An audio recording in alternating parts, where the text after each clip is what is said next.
Bună, dragii mei! Bine ați venit la previziunile pentru energia lunii iunie. Acestea se aplică pentru toți cei care au ascendentul, soarele și luna în Scorpion. Să vedem despre ce este vorba, dar nu înainte de a vă mulțumi tuturor celor care faceți parte din comunitate pentru mesaje, sprijin și suport. Iar celor care sunteți aici pentru prima dată, dacă considerați că mesajele vă ajută și au o valoare în plus în viețile voastre, vă invit cu drag să vă abonați și să apreciați acest clip. Încep cu partea de tranzite astrologice, urmând ca ulterior să vedem care este energia în cărțile oracol și de tarot. Așadar, pe 6 iunie avem parte de luna nouă din Gemeni, în casa a 8-a. O lună nouă înseamnă noi direcții, noi intenții, planuri noi de viitor. Această casă a 8-a ne vorbește despre resurse împărtășite, banii celorlalți, banii câștigați de mine prin intermediul celorlalți. Pot fi moșteniri sau venituri pasive. Aici mai putem regăsi intimitatea, puterea, este o casă a subconștientului care ne vorbește desigur și despre cele mai profunde frici. Tot aici putem regla datoriile, comisioanele, taxele și impozitele. Când se produce această lună nouă, alături de Soare în conjuncție se regăsește și Venus, iar Venus este cea care ne vorbește despre relații și bani. Într-o casă a resurselor împărtășite, așadar avem acum noi oportunități de atragere magnetică a banilor prin intermediul celorlalți. Sau partenerul de viață poate avea parte de o creștere, mai ales în această perioadă, lucru care vă bucură nespus de mult și pe voi. Atenție însă că această lună nouă va face o mică tensiune cu Saturn din Pești. Iar Saturn este cel care pe alocuri ne restricționează. Atunci când lucrurile nu sunt organizate ca la carte sau când noi suntem poate imaturi. Așadar, de îndată ce voi deveniți foarte serioși, deveniți foarte conștienți de lucrurile pe care le faceți, de modalitatea în care acționați sau vă documentați mai mult, vă organizați la nivel de structură, la nivel de plan financiar, dacă despre asta vorbim, ne ajută să transformăm ceea ce era imposibil în posibilități nebănuite. În cazul în care doriți să faceți investiții, să fiți cu băgare de seamă și să vă documentați foarte bine înainte. Gemenii sunt arhetipul intelectului, al mentalului, al modalității prin care noi procesăm informațiile, așadar pot fi acum planuri de investiție, dar în urma unei documentări foarte minuțioase, a unor cursuri, a contactării unor specialiști, pentru că așa veți avea o rată mai mare de succes. Următorul tranzit este cel al lui Marte, prin Taur, pe 9 iunie în casa a 7-a. Marte este planeta acțiunii, a voinței și a determinării. Taurul, semnul stabilității și al anduranței, cel care ne dă detalii despre materie primă, despre resurse și stimă de sine, iar casa a 7-a este cea care indică relația cu ceilalți. Ne vorbește despre ceilalți în raport cu noi și despre relațiile noastre conștiente cu partenerul de viață stabil, ai noștri clienți, parteneri de afaceri sau prieteni foarte buni. Astfel că acum puteți vedea un progres, poate mai lent, dar mai sigur în toate relațiile voastre. Dacă doriți să încheiați noi contracte, noi parteneriate, acest proces poate se desfășoară nu cu viteza pe care voi o așteptați sau nu la fel de repede precum vă imaginați, însă se desfășoară așa cum trebuie. Pentru a nu vă scăpa vouă din vedere detalii foarte importante. Cumva lucrurile aici la nivel de relație devin mai stabile. În cazul în care aveați planuri, gânduri în legătură cu partenerul vostru de viață, acesta pare să rămână pe poziții ferm, indiferent ce înseamnă asta pentru voi. Pentru că fiecare situație are particularitatea sa. Pentru alții dintre voi este un pas înainte, un hop mare pe care îl treceți și lucrurile se transformă, treceți la o altă etapă. Respirați ușurați, lucrurile devin mai stabile. Vă luați de o grijă în această perioadă, în zona aceasta a relațiilor. Dacă vă temeați că vă pleacă clienții sau că vă pleacă partenerul de afaceri sau existau aici provocări, lucrurile se stabilizează, cel puțin pentru moment. Energia se schimbă, începând cu 17 iunie, când Venus și Mercur se mută în Rac, în casa a 9-a.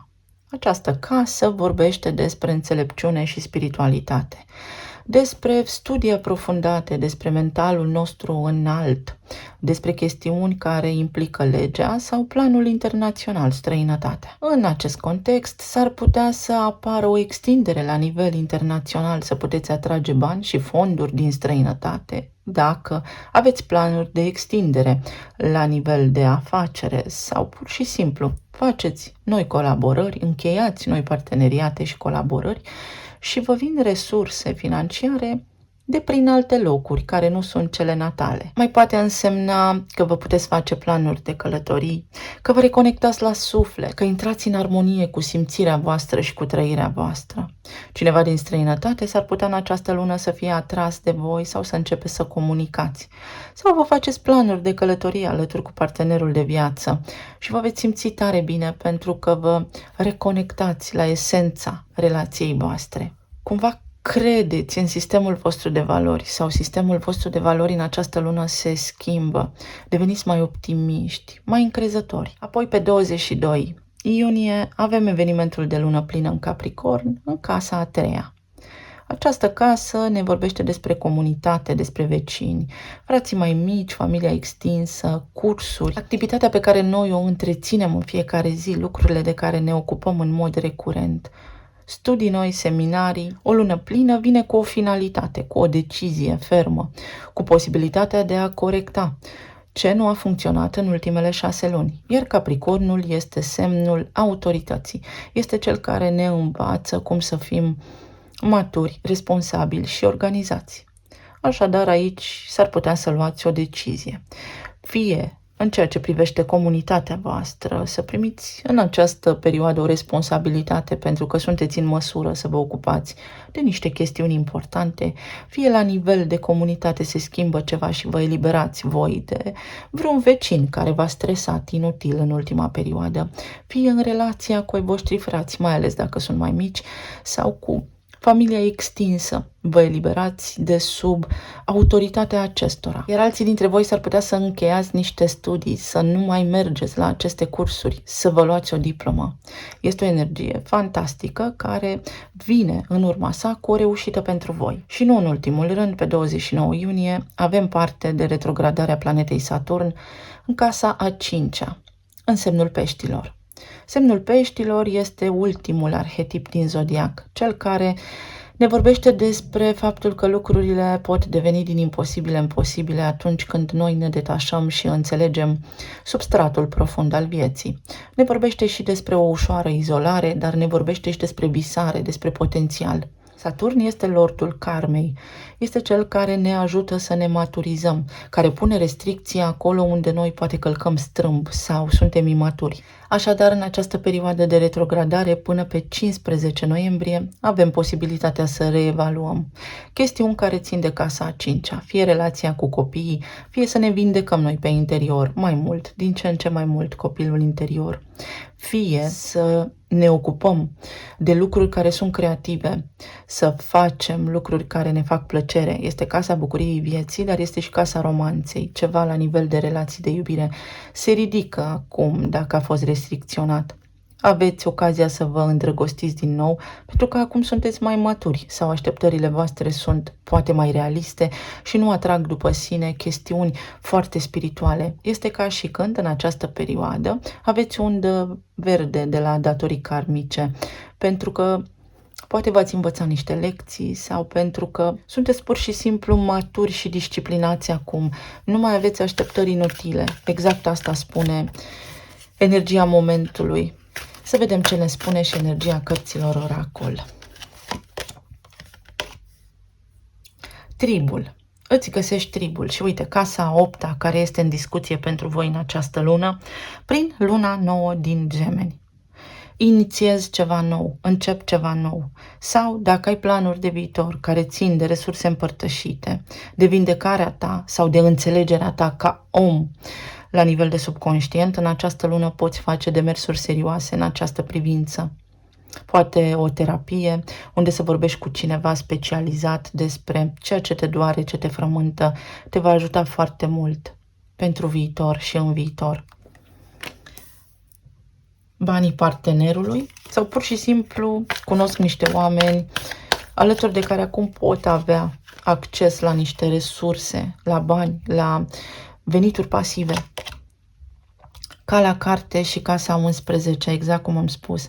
În această lună se poate deschide o nouă linie temporală pentru un viitor mai bun, mai strălucit. Ca la carte în ceea ce ține de familia ta. Se schimbă niște lucruri, se schimbă dinamica aici și îți poți întemeia o familie sau o relație sănătoasă de cuplu. Schimbare. Schimbare la nivel de casă a noua, unde voi aveți Racul și intră Venus și Mercur. Se schimbă lucrurile, îmi recapăt încrederea în viața mea, în mine, sau tot ceea ce am crezut într-o oarecare măsură în această lună, simt că poate deveni real. Simt că este posibil. O doză foarte mare de încredere, dar în urma unor lucruri făcute, ca la carte pas cu pas, așa cum indică și Marte în Taur.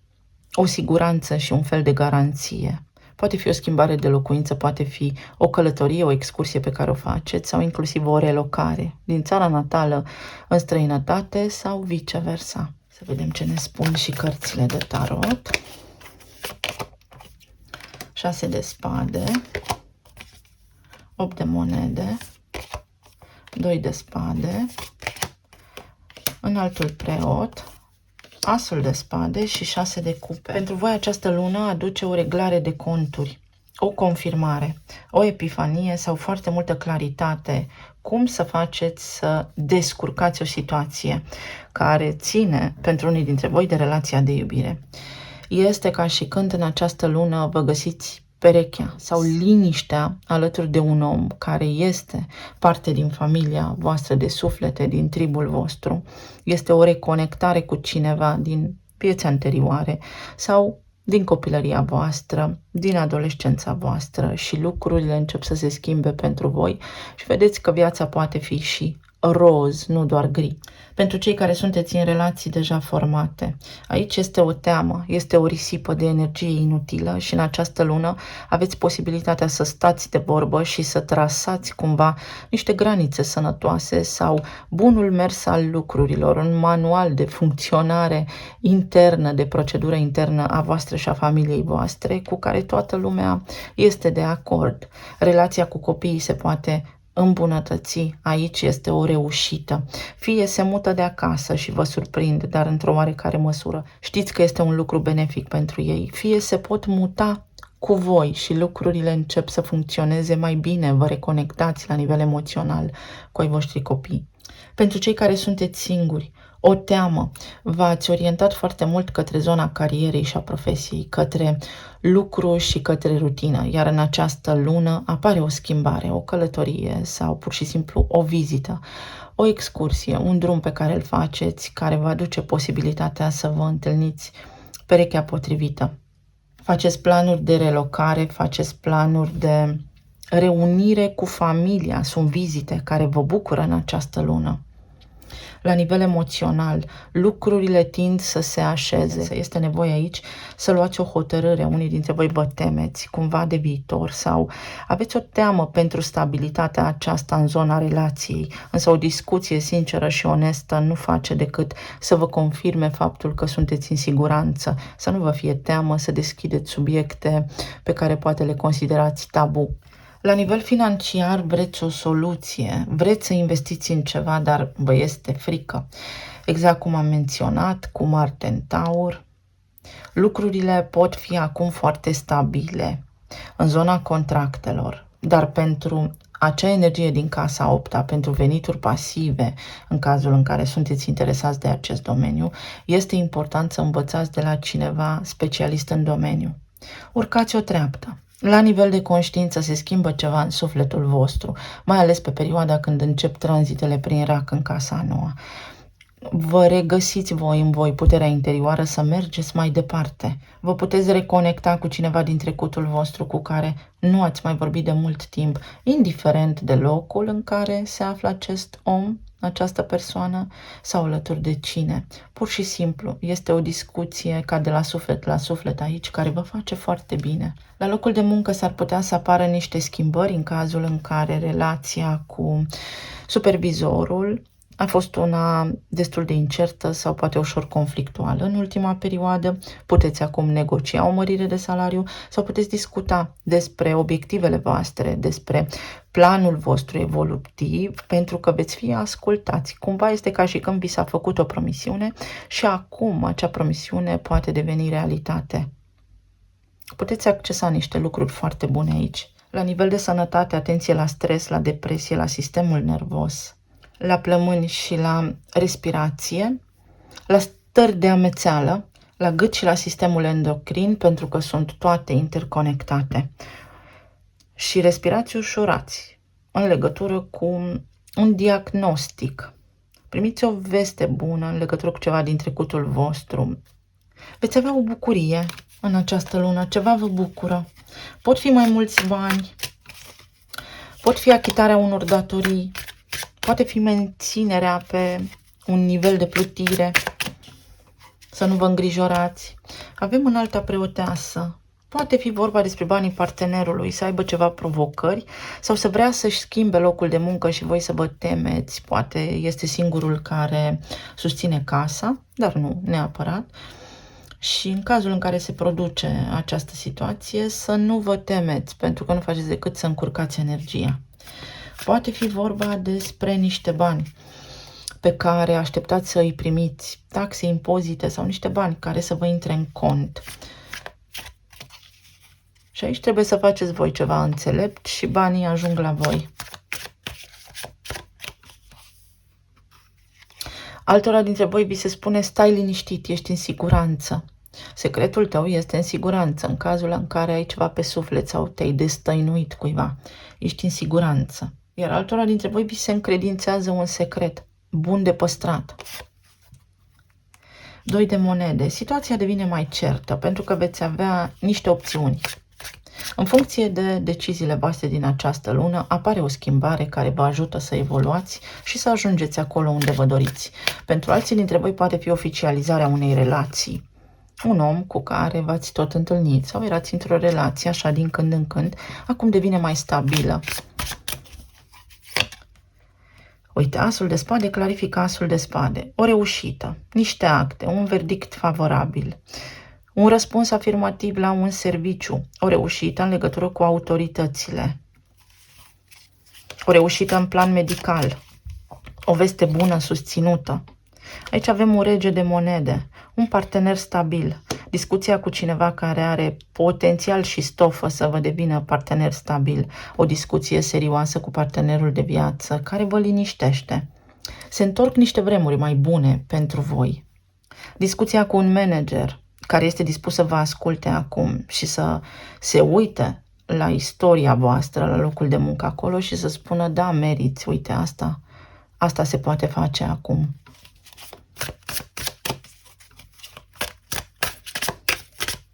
Dacă sunteți singuri, puteți întâlni pe cineva. Și Moartea, Transformarea, cartea voastră. Sunteți în plin proces de schimbare, o perioadă de tranziție foarte bună și favorabilă pentru voi. Și în legătură cu locul de muncă, dacă nu lucrați anterior, vă puteți găsi. Veți merge în 2 locuri sau poate aveți 2 promisiuni sau există 2 modalități prin care îți puteți face ceva și alegerea voastră schimbă situația. Vă liniștiți, deveniți mai stabili. În zona planului material este un parteneriat, o colaborare, semnarea unui contract de muncă sau pur și simplu prin casa 8-a, partenerul vostru vine cu mai mult spor în casă sau la nivel de afacere, dacă sunteți antreprenori, lucrurile încep să crească. Semnați noi contracte care vă susțin afacerea, chiar dacă sunteți pe cont propriu și lucrați pentru voi. Aveți mai multe discuții care vă aduc mai multă siguranță la nivel financiar. Overtime. A venit timpul să fii plătit pentru ceea ce știi să faci. Poate faci niște cursuri noi care te ajută, o diplomă care te ajută acum sau accesezi niște informații care, uite, îți aduc stabilitate. O chestiune legată de străinătate, de lege, este peste timp. Atenție la facturi, să le plătiți la timp. Se prescrie ceva pentru unii dintre voi și acel lucru vă bucură. Uite, o datorie. Poate se prescrie o datorie sau în această lună vă puteți face un plan de achitare a datoriilor. Este o datorie karmică, exact cum am spus, de care sunteți acum eliberați, cel puțin temporar. Veți avea posibilitatea să mișcați lucrurile acolo unde înainte robinetul era strâns închis. Este și o datorie karmică a cuiva față de voi aici, o revenire a cuiva în viața voastră, o discuție care vă este datorată, un răspuns pe care îl aflați acum. Se face lumină în povestea voastră și este o energie foarte bună.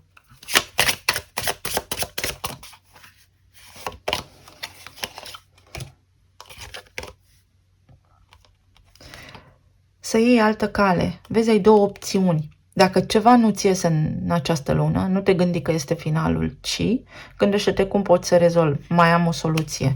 Sigur se poate face ceva. Exact așa. Și să te oprești din a gândi poate ușor obsesiv sau din a încerca să controlezi un desnodământ. Pentru că desnodământul vine de la sine, uite, vine de sus, vine de la univers. Nu te mai gândi, nu te mai stresa.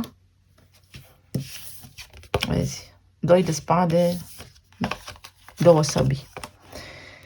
Nu te mai stresa, nu te mai frământa, pentru că răspunsurile vin și afli tot ceea ce ai nevoie și uite, este și o victorie aici. Ești încununat.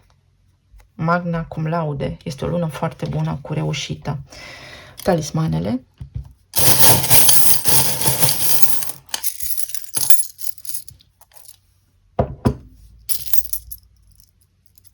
Suntem ceea ce credem că suntem. O schimbare de perspectivă majoră. Aici, prin zona credințelor. Ce crezi, aia ești. Exact asta îți spune luna și energia. Schimbă modul de a gândi, schimbă mentalitatea. Le avem și pe Pluton retrogradare în Vărsător. Detașează-te puțin.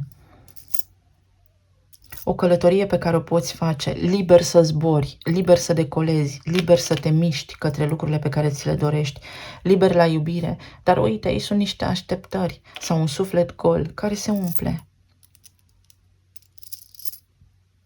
Ai nevoie să te bucuri de viață, muzică și voie bună și atenție la ce mâncați, pentru că aveți nevoie de alimente nutritive pentru stomac. Niște analize și parametrii arată corect. Se echilibrează aici ceva. Nu aveți de ce să vă îngrijorați. Se rezolvă. Un răspuns care vine la oră exactă. Numărul 21, lumea. Se desăvârșește ceva când tu îți schimbi perspectiva, pentru că avem numărul 12. Capeți profunzime în această lună. Voi sunteți profunzi, dar cumva vedeți o luminiță, vedeți o rază de lumină. Este optimism aici. Se încheie un capitol și se încheie bine. O călătorie care vă va face foarte bine. O invitație de la cineva. Complimente. Ca în tinerețe. O energie ușoară de copil. Uite, copiii care se pot muta pe cont propriu acum. Sau o perioadă care vă aduce aminte de tinerețe, de copilărie și este foarte bună. Când credeți că totul este posibil, uite, și așa era și așa este. Totul este posibil. Terminați un studiu sau se finalizează aici ceva la nivel legal sau poate vă întâlniți la mijloc cu cineva din străinătate. Uite, cineva loial. Cunoașteți pe cineva, pe altcineva, foarte creativ. Sau a venit vremea să fiți fideli sufletului vostru. Să vă uitați la sufletul vostru și să vă recăpătați bucuria de a trăi. Cu pești în casa a 5-a acolo, să știți că voi tindeți să vedeți mai mult răul. Este o energie ușor depresivă. Este o frică. Este o lună în care vă puteți bucura de tot ce este mai frumos. Uite, muzică și voie bună și castelul. Voi veți fi regele. Și este un rege stabil. Este un rege care își asumă responsabilitatea. Voi sau cineva drag din viața voastră. Aveți de toate. Nu aveți de ce să vă temeți sau de ce să vă îngrijorați. Și o inițială T. Un drum închis, dar care are 2 căi de a ieși de aici. Vedeți? Ceva ce am crezut că s-a închis, uite că acum are 2 posibilități. Unde credeam că nu reușesc, voi avea acum alegeri de făcut. Vă mulțumesc tare mult! Vă doresc să aveți o lună minunată, să fiți bine sănătoși și iubiți. Să ne reauzim cu bine data viitoare. Pa, pa!